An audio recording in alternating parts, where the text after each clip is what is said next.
का विवाद अनुरा? अरे अपन कुर्तवा देखो। अरे साला ये क्या से चुगल? हमको पता न चला। अच्छा ले धो दे। धोवे में निकोर जाला देहिया के भुरता, धोवे में निकोर जाला देहिया के भुरता, बिगाड़ देला पान खाके नया नया कुर्ता, बिगाड़ देला पान खाके। अरे तू पान छोड़ देता चाहे हमार जान छोड़ देता। देख अभी पान करना छूटी बड़े टाइम छूटी हुई। अच्छा हमार पान बहुत निहारत है और अपन न देखली। का अपन देखी? अच्छा आज ये कैसे जर ले? का चल रही हो? अच्छा पान ठोकर बतावत है। ढेर जनी बोला गरम होत बा खोपड़िया, ढेर जनी बोला गरम होत बा खोपड़िया, पियई में बीड़ी जारी देलू, महंग महंग सड़िया पियई में बीड़ी जारी देलू।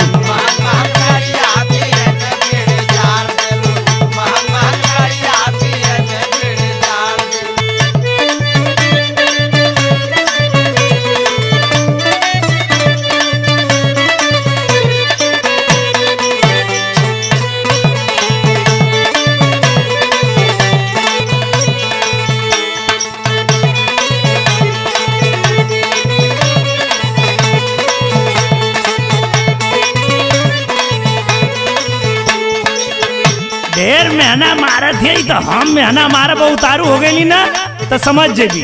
अच्छा ढेर बढ़ बढ़ के बतियावा मत। अरे हम बढ़ बढ़ के बतियावत हई। हाँ तो सुना, जरेला तो तोह से सियावे के ना, कहिला सियावे के ना। अरे जब दूसर लियावे के कहली तो सियावे कहाँ से कहबी? हाँ कितना लियावेला सबके पता है।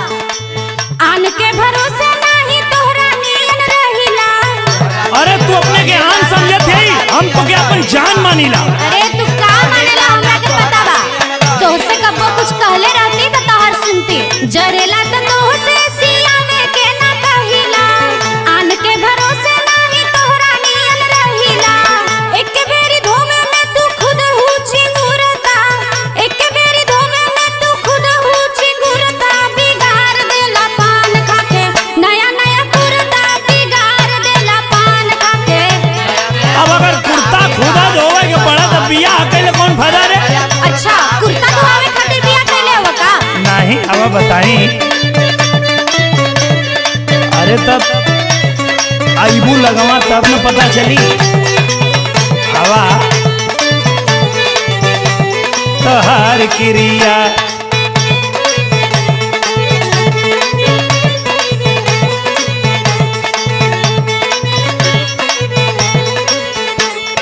तोहार कुर्तवा धोवत धोवत हमार हाथ के चमड़ी छिलाए गई। चमड़ी छिला गई। तू हई एगो गांव में कुर्ता धोवल और सब ना धोवला, बड़का सुकुआर भइलियो। हाँ तो कपड़ा धोवे खातिर ना आई नहीं तोहार। कपड़ा धोवे ना आइलू तो जहाज उड़ाइबू।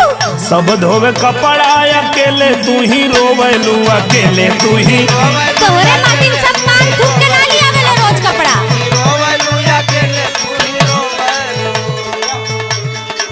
कपड़ा से बेसी इज्जत हमर धोवेलू, पूरा इज्जत नाश के रख देले भाई।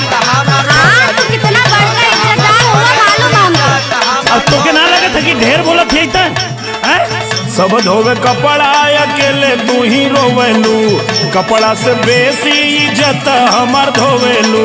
दूसरा के बुरा लागे अपन लागे बढ़िया, दूसरा के बुरा लागे अपन लागे बढ़िया, पिए में बीड़ी जियारी देलू, महंग महंग सड़िया पिए में बीड़ी जियारी देलू। अरे कहाँ जाते हो? अच्छा चला जाएगा, नाराज मत होकर हम धो दे कुर्ता। अरे राय देता का धोबी, इतना सुनौले के बाद धोले की जरूरत ना, हम अपन धो ले। अच्छा ठीक है मान जा, चला घर में चला। हमार खोपड़ी गर्म हो गए हट यहाँ से। अच्छा ठीक बा, तोहार खोपड़ी कैसे ठंडा हुई हमके मालूम